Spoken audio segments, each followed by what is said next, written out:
범죄 심리학자들이 공통적으로 이야기하는 것이 있습니다.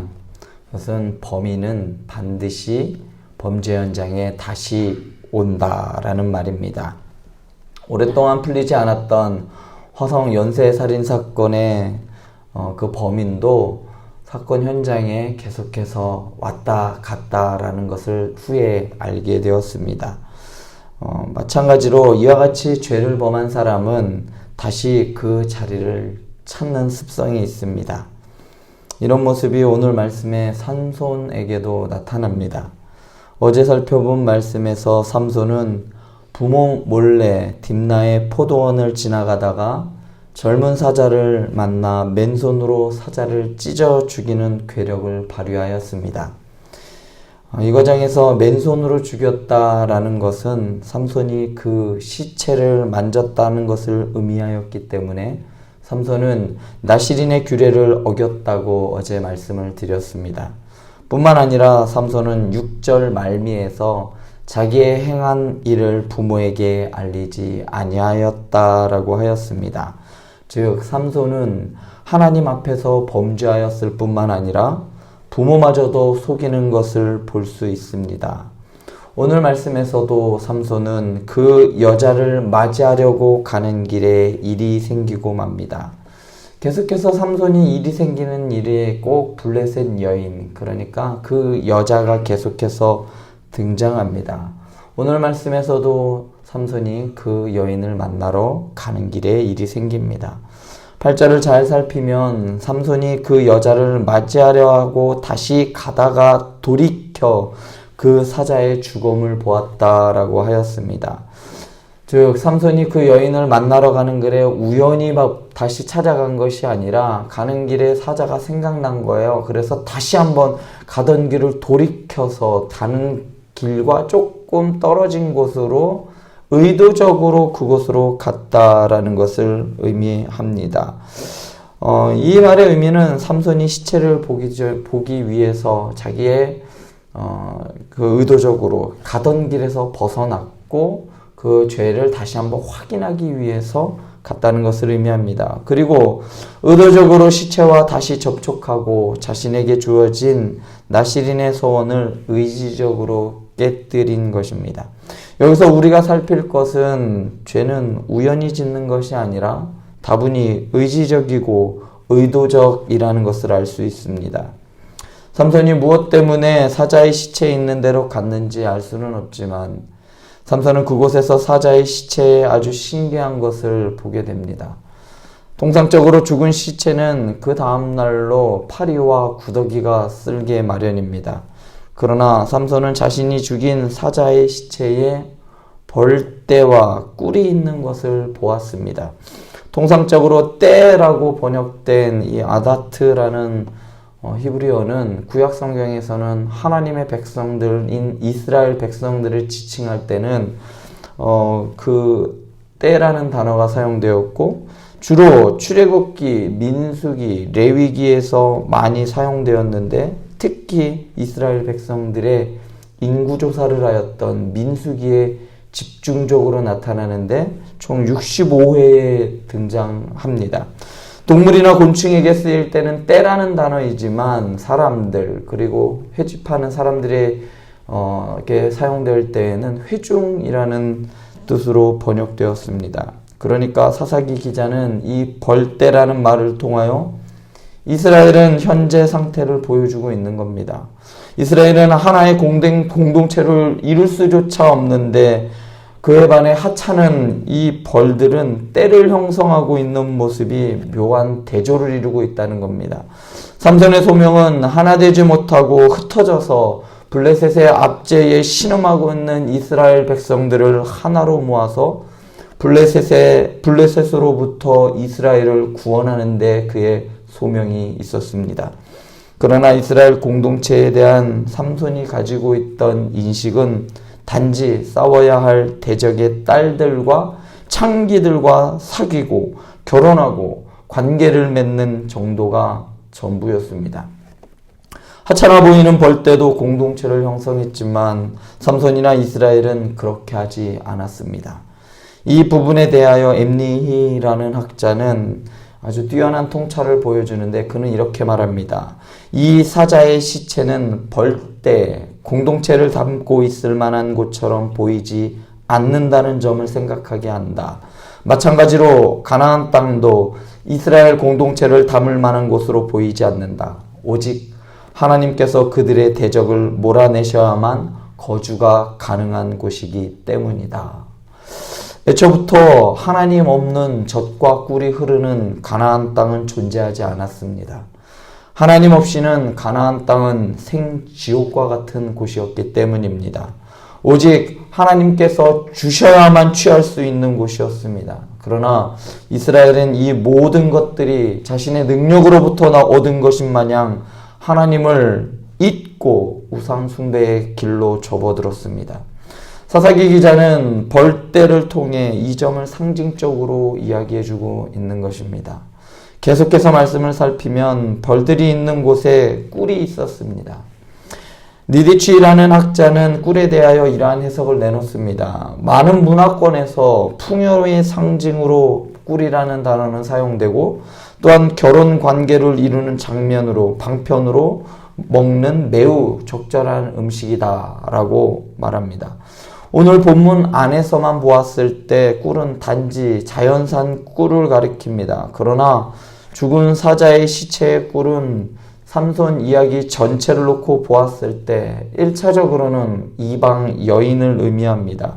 딥나의 블레셋 여인, 그리고 우리가 잘 알고 있는 삼손하면 떠오르는 여인 드릴라가 그렇습니다. 이들이 삼손에게는 꿀과 같은 존재였습니다.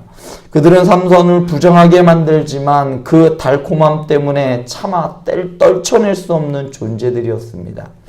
삼손의 파멸에 결정적인 역할을 한 사람이 드릴라라는 점에서 알 수 있듯이 꿀과 같이 달콤함을 쫓을 때 시체의 부정함과 부패함은 보이지 않고 결국 점점 파멸의 길로 접어든다는 것을 잊게 만드는 것이 바로 이 꿀의 달콤함입니다.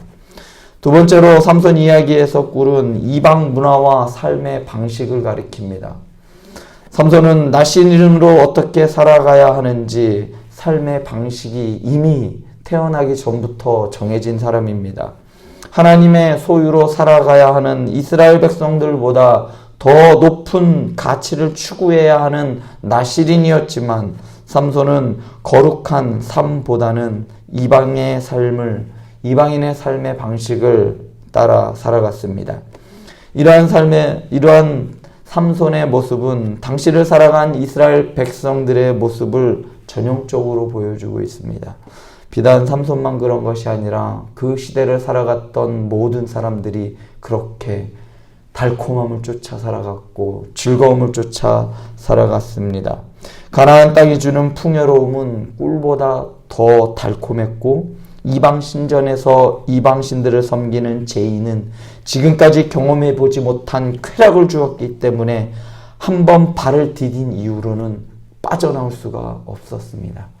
지금 시대의 마약과도 같이 한 번 발을 디디면 그 즐거움 때문에 그 쾌락 때문에 도저히 헤어나올 수 없었습니다. 이렇듯 달콤한 꿀을 먹기 위해 삼손은 손으로 그 꿀을 떠서 걸어가면서 먹었습니다. 이 부분에서 사사기 기자는 삼손이 손을 사용하여 손으로라고 사자의 몸을 만지고 꿀을 떴다는 사실을 강조하기 위해 손으로라는 말을 넣었습니다. 삼손이 시체를 만지면 부정해지고 시체에 닿은 것도 시체와 닿은 그 어떤 것들도 다 부정하다는 레위기의 정결법을 모두 무시하고 있는 것을 알 수 있습니다. 지금 삼손의 머릿속에는 자신과 이스라엘 자손이 하나님의 거룩한 백성으로서 정결법을 지켜야만 한다는 생각 자체가 없었습니다. 지금은 우리가 정결법을 더 이상 지키지는 않지만 그것은 예수 그리스도께서 오시기 이전의 구약 백성들은 정결법을 통해야만 정결함을 거쳐야만 깨끗함을 유지할 수가 있었습니다. 그래서 삼손은 정결법에 따라 깨끗함을 유지해야 할 의무가 있었습니다. 여기서 깨끗함이란 하나님께 제사를 드릴 수 있는 상태를 의미했습니다. 그래서 이 말은 하나님과 교제할 수 있는 상태를 말합니다. 그렇기 때문에 정결은 하나님과 교제에 있어서 반드시 거쳐야만 하는 아주 필수적인 것이 이 정결 예법이었습니다. 더군다나 삼손은 나시린으로 더더욱 정결함을 유지해야 할 의무가 있었습니다. 하지만 삼손은 정결이나 하나님과의 관계나 교제 따위는 아주 안중에도 있지 않았습니다. 오직 자신의 입맛을 즐겁게 하는 데만 몰두하였습니다. 삼손만 그랬을까요? 당시 이스라엘 대부분의 사람들이 자신의 눈에 옳은 대로 행하였고 자신의 욕구를 채우기 위해 살아갔습니다. 이러한 모습이 바로 아담과 하와가 저지른 죄입니다. 뱀의 유혹으로 가치관이 달라졌을 때 평상시에는 아무렇지도 않게 보였던 것이 보암직도 하였고 먹음직도 하였고 결국 하나님께서 금하신 그 선악을 알게 하는 나무의 실과를 따먹게 만들었습니다. 혹 어떤 분들은 선악과를 따먹은 것 자체를 죄라고 생각하는 분들이 있을 수도 있습니다. 그러나 성경을 아주 자세히 보면 선악과를 따먹기 이전에 뱀의 유혹으로 아담과 하와의 관점이 바뀌었을 때, 가치관이 바뀌었을 때를 바로 죄라고 이야기합니다.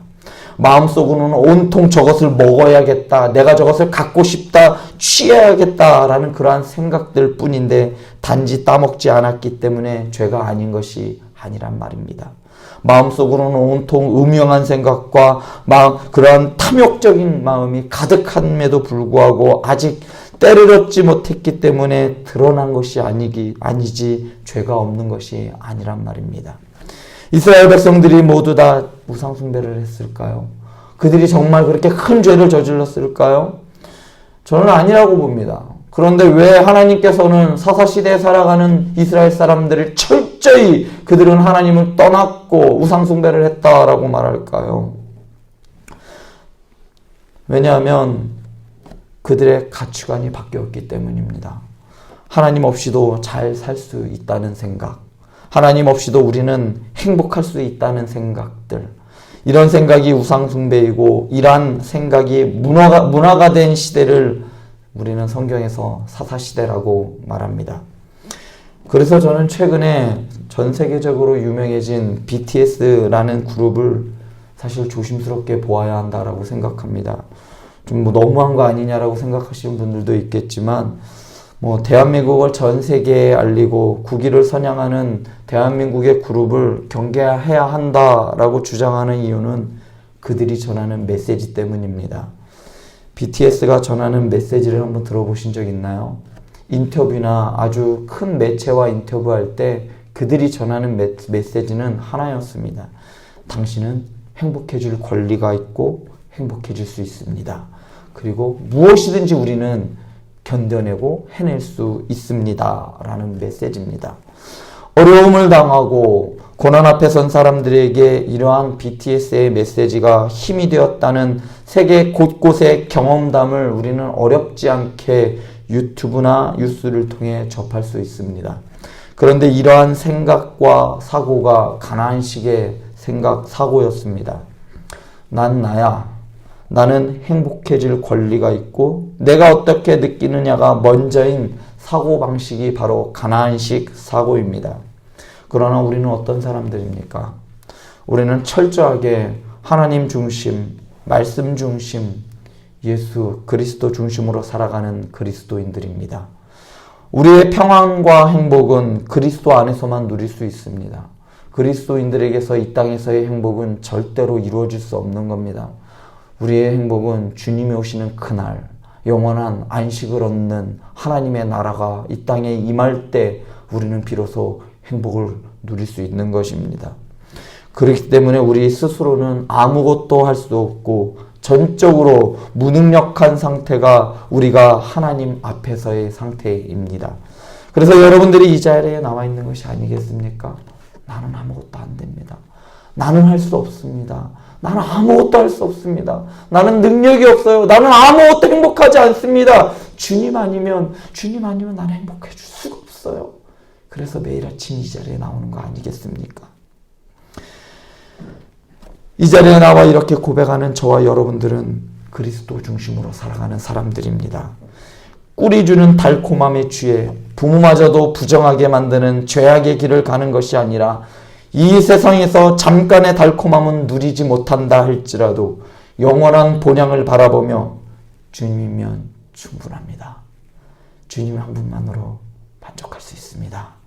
고백하며 살아가는 믿음의 사람들이 될 수 있기를 소원합니다. 기도하시겠습니다.